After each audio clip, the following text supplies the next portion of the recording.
خاوتي وقت تصبح الخير عليكم bonjour عليكم اهلا وسهلا مساء الخير عليكم bonjour عليكم plus tard مساء الخير عليكم parce que des fois les gens nous voient un peu le soir comme nous avons une grande communauté répartie sur les 4 continents. Quand il fait jour ici, il fait le soir là-bas. Quand il fait le soir là-bas, il fait jour ici, vice-versa. Donc c'est pour ça que j'essaie d'utiliser toutes les formules de politesse. Azul Filawan en tout cas, salam alaikum, j'espère que vous allez bien.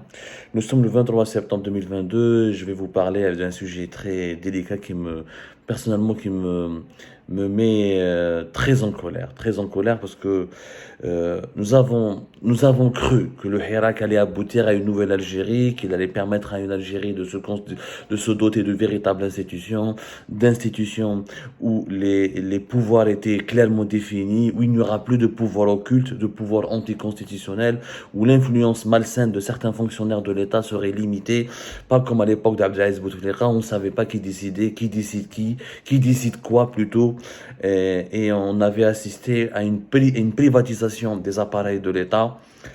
C'est ce qui a mené d'ailleurs l'Algérie à une sorte de faillite à partir de 2019. Et ce qui a provoqué la faillite, c'était le symbole de cette faillite, c'était la candidature d'un homme malade, Abdelaziz Bouteflika, au 5e mandat. Et le résultat définitif, c'était l'éclatement de la colère populaire qui a mené vers le Hirak. Et malheureusement, la crise politique de 2019 n'a pas donné les effets escomptés et nous avons assisté à un délitement de notre stabilité nationale et l'avènement d'un nouveau pouvoir qui était très fragile et aujourd'hui encore, il est fragilisé par des dysfonctionnements internes qui n'ont rien à envier aux problèmes internes de l'ancienne Algérie. La preuve, peut-être, l'illustration de ce problème, de cette situation est certainement, à mon avis, l'affaire Belkacem Houam, sur laquelle nous avons de nouvelles révélations à vous faire. Je profite de faire la vidéo d'avant de faire l'article. Je partage avec vous, avec nous, téléspectatrices et téléspectateurs, l'information exclusive que nous avons obtenue au cours de nos investigations avant même d'écrire l'article, qui va paraître dans un moment sur notre site algériepart.com. Belkacem Houam, le jeune journaliste de Chourour, âgé à peine de 41 ans, qui est en prison depuis le 8 septembre 2022 pour un simple article de presse sur les dates de Gletnor qui ont été retirées, dont certaines quantités ont été retirées du marché français. Tout le monde a été choqué par l'emprisonnement expéditif et arbitraire de ce jeune journaliste pour un simple article de presse où il y avait, en tout cas, de prime abord et factuellement parlant, rien de grave qui a été dit ou qui a été commis dans cet article. Au cours de nos investigations, nous avons compris que l'emprisonnement arbitraire et rapide et sans ménagement de ce journaliste a été provoqué par un conseiller de la présidence de la République, un conseiller qui s'appelle Abdellatif Belkaïm, qui a joué un rôle malsain et qui a influencé certaines institutions de l'État pour mener à pour aboutir malheureusement à l'emprisonnement de Belkacem Houam. D'abord, on a au niveau au cœur du Sahara algérien, ce qui est différent un petit peu du régime de l'époque de Bouteflika. Le régime Tebboune, dans le clan Tebboune actuellement, il est entouré il y a au moins 3 anciens journalistes, ce qui est encore grave, hein, 3 anciens journalistes qui entourent l'actuel président de la République, Abdelmadjid Tebboune. Et comme par hasard, le rôle de ces 3 journalistes au sein de la présidence n'a pas du tout favorisé la défense de la liberté d'expression, ni celle de la liberté de la presse, ni la restauration des libertés qui étaient pourtant défendues et réclamées par le Hirak. Le Hirak voulait absolument une indépendance de la justice, une indépendance des médias. Comme par hasard, nous avons 3 journalistes qui sont au cœur du pouvoir algérien en ce moment, au cœur du palais présidentiel, mais dont l'influence a été plutôt contre-productive au lieu d'être positive. Alors, les 3 journalistes de Shkoun, عندكم عبد الوهاب بوكروح, ancien journaliste à Chourour, ancien patron de No Media News, et qui avait un site d'information, le Jazer El Jadid. Il avait créé un petit site d'information en arabe et qui soi-disant, entre guillemets, spécialiste des affaires économiques et qui a été nommé chargé de mission au niveau du palais présidentiel à partir de la première semaine de janvier 2020, juste après l'intronisation d'Abdelmadjid Tebboune en tant que président de la République, après les élections du 19 décembre 2019. Le deuxième, c'est Kamel Sidi Saïd. Kamel Sidi Saïd, qui est lui-même ancien journaliste, mais qui est beaucoup plus consultant dans les médias, consultant en communication, que journaliste. Il a travaillé pour le compte de Civital en tant que consultant. Il avait une boîte de communication. Il a été partie prenante de la création d'un site d'information francophone, mais qui n'a pas fait long feu. Mais lui, franchement, il était actif dans le monde des médias, mais surtout comme conseiller en communication qu'au journaliste. Et sa principale, dans son CV, sa principale réalisation, c'est qu'il était conseiller du groupe Civital de Esad Rabra. Il a fait partie aussi d'un cercle de réflexion qui s'appelle le think tank CAIR, donc qui regroupe certains acteurs économiques, qui m'a l'ex-patron de l'Oubiba, Slim Othmani.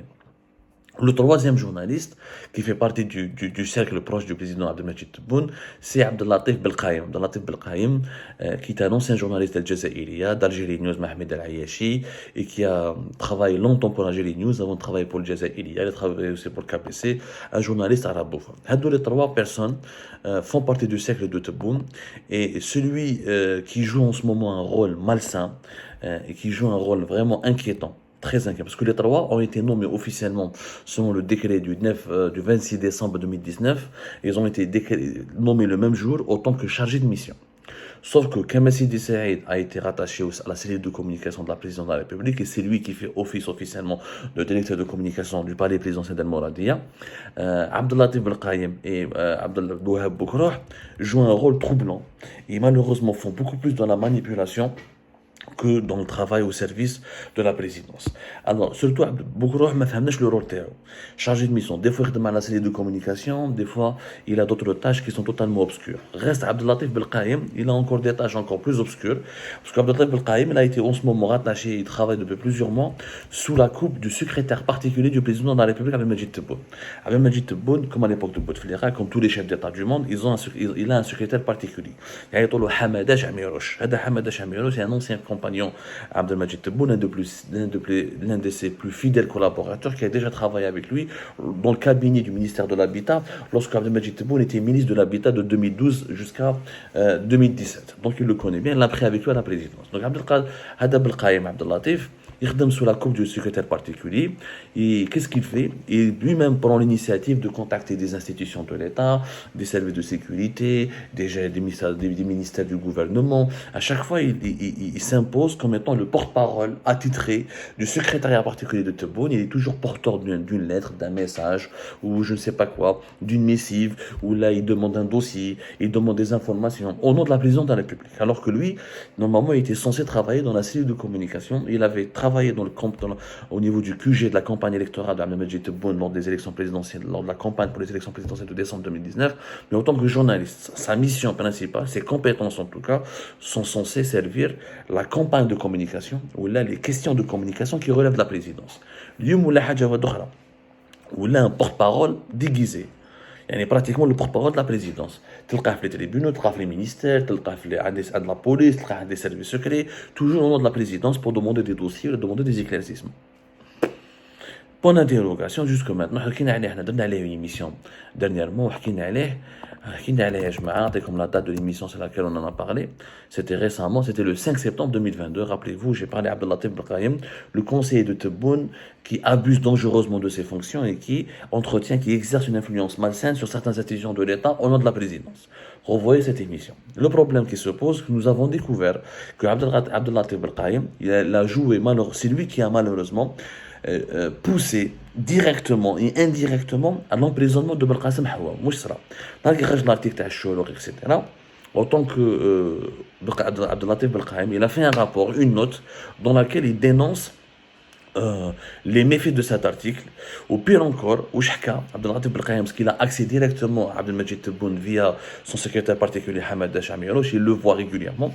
Le président de la République Abdelmajid Tebboune, l'article il est mauvais, il touche aux intérêts de l'État algérien, et il fait partie de la campagne marocaine, comme quoi, selon Abdellatif Belkhaïm, il y a une campagne marocaine enclenchée en France contre les dates algériennes, et que les dates algériennes, c'est effectivement ses principal produit d'exportation hors hydrocarbures hydrocarbures du pays et que le retrait du marché français, ça va porter préjudice parce que Rezik, Kamel Rezik, il a voulu déposer plainte. Kamel Rezik, il a été très touché par l'affaire des dates parce qu'elle compromet directement son bilan. Il en est le principal responsable de cet échec et de ce retrait d'une quantité importante de Nord du marché français.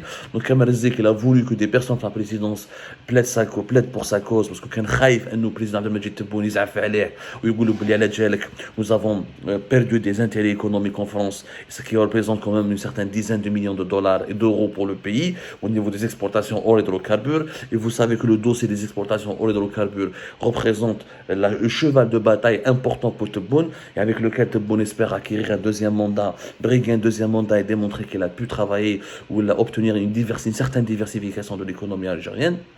Donc Abdelatif Belkaïm, il s'est rangé du côté de Kamel Rezik, ministre du Commerce, où il a amplifié l'affaire, où il a essayé, il a donné à la présidence des informations très défamatoires et insultantes à l'égard du jeune journaliste Belkacem Houam, en présentant Belkacem Houam comme étant l'un des maillons de cette campagne financée par les Marocains, orchestrée par les Marocains depuis la France, pour torpiller les produits médias en Algérie et pour empêcher l'Algérie de diversifier ses exportations sur le marché européen. Tebboune لعبت له على الراس. تبون غير تقولوا لي ماروكان ولي كومبان ولوبينغ ماروكان كونت les intérêts de l'Algérie ou des intérêts économiques de l'Algérie لعبت له على الراس قال لهم ouvrez une enquête rapidement sur cette affaire et punissez les responsables. واش يدير عبد اللطيف بالقايم il part voir la direction générale de la DGSN à la police ويقول لهم دبروا راسكم حلوا une enquête sur cette affaire. C'est grave, c'est une atteinte à l'économie nationale. Cet article fait beaucoup de mal à l'Algérie, à son économie. Ou un affaire Zindine Benchir, le patron de la DGSN, un seul qui a été de la présidence et Djihouahed, ou les Djihouahed, représentant attitré de la part du secrétaire particulier du président de la République, en l'occurrence Abdelatif Belkaïm, il exécute rapidement, il veut absolument courber les chiens, c'est de l'excès de zèle, il veut absolument faire plaisir à la présidence et au président et à ses collaborateurs. L'enquête, ils ont convoqué rapidement le lendemain de l'article le journaliste Belkacem Houam qui a été convoqué, Djabouh directement la police judiciaire. La police, ils ont fait pression le tribunal de Hussein-Dey. Le juge chef Belli, la police a mené l'enquête très rapidement. Le juge, il a reçu un coup de téléphone du ministère de la Justice parce que le ministère de la Justice a été la présidence à travers toujours Abdelatif Belkaïm Belli une enquête sur cette affaire et déterminer les responsables qui est à l'origine de cette campagne anti-algérienne, anti-date algérienne en France et cet article qui fait très très mal à l'Algérie. Ils ont été obligés de le retirer en mettre à faux. Donc le juge de Hussein-Dey, quand il a vu cette affaire, la présidence, elle fait pression à travers le ministère de la Justice, la police qui fait pression à travers l'arrestation musclée et rapide de ce journaliste et sa présentation rapide devant le tribunal de Hussein-Dey. Donc le juge, lui, l'excès de zèle, où il veut plaire aux autorités, au régime algérien dans l'espoir d'avoir une meilleure carrière, et il décide directement de mettre sous mandat de dépôt le journaliste Belkacem Houam, qui s'est retrouvé donc dans des conditions scandaleuses en prison, sans la présence d'un avocat, sans qu'il soit défendu, sans qu'il y ait un procès équitable, sans qu'il soit jugé. Voilà, toute cette histoire a été enclenchée par ce conseiller indélicat, qui est lui-même un ancien journaliste et qui jalouse beaucoup de journalistes parce que malheureusement il a une carrière ratée, il ne s'est jamais imposé pour Jazairi à l'émission à l'écran et c'est l'aventure algérienne Jazairi News avec Hamida Ayesh, elle a fait faillite et il n'a jamais pu s'imposer comme étant une plume majeure de la presse algérienne. Il a toujours fait croire, il a toujours voulu faire croire dans la presse arabophone qu'il était parmi les meilleurs journalistes de la presse arabophone. C'était raté malheureusement. C'était vraiment raté. Et là, il se retrouve au niveau de la présidence de la République, récompensé pour sa fidélité à l'égard d'Abdelmajid Tebboune, récompensé pour sa loyauté. Il utilise la loyauté, il utilise la confiance que place en lui Abdelmajid Tebboune pour faire des règlements de compte et pour se distinguer et pour s'imposer comme étant le meilleur conseiller en communication. Alors que le moment où le conseiller en communication a été de la présidence, c'est Kamel Sidi Saïd. Ce n'est pas Abdelatif Belkaïm. Malheureusement, Kamel Sidi Saïd, son rôle il est minoré, relativisé. Il est étouffé. Même l'APS, la chaîne de télévision internationale ALG 24 News, elle est dirigée par coup de téléphone bin Abdelatif Belkaïm au nom de Hamada Chahda Amirouche, au nom du président Tebboune. Abdelatif Belkaïm, il a le téléphone, dit tel article, tel hadi, tel dépêche, tel hagda. C'est la présidence qui vous le demande. Il manipule le président Tebboune, il le manipule, il met de l'eau des fausses informations, il a fait des histoires de complot, des histoires de torpilles, de coups bas contre ses objectifs politiques pour le deuxième mandat, pour son bilan économique. Et malheureusement, ces histoires de complot, ces manipulations ont fait une victime. Cette victime s'appelle Belkacem Hawam, un jeune journaliste qui dort en ce moment encore en prison, alors qu'il n'a strictement rien fait, mis à part écrire un article qui est factuel, où il cite ses sources, où il s'appuie sur des éléments fondés. Mais bon, il y avait un collègue à lui, qui s'appelle Abdellatif Belkaïm, qui a profité de cette polémique autour de des dates algériennes de Gletnor en France, pour essayer d'attirer l'attention d'Abdelmajid Tebboune en induisant en erreur et pour essayer de se distinguer sur le dos d'un jeune journaliste mesquin qui a aujourd'hui la vie brisée parce qu'il dort encore une fois en prison. C'est comme ça, tout à l'heure pour d'autres éclairages et d'autres révélations.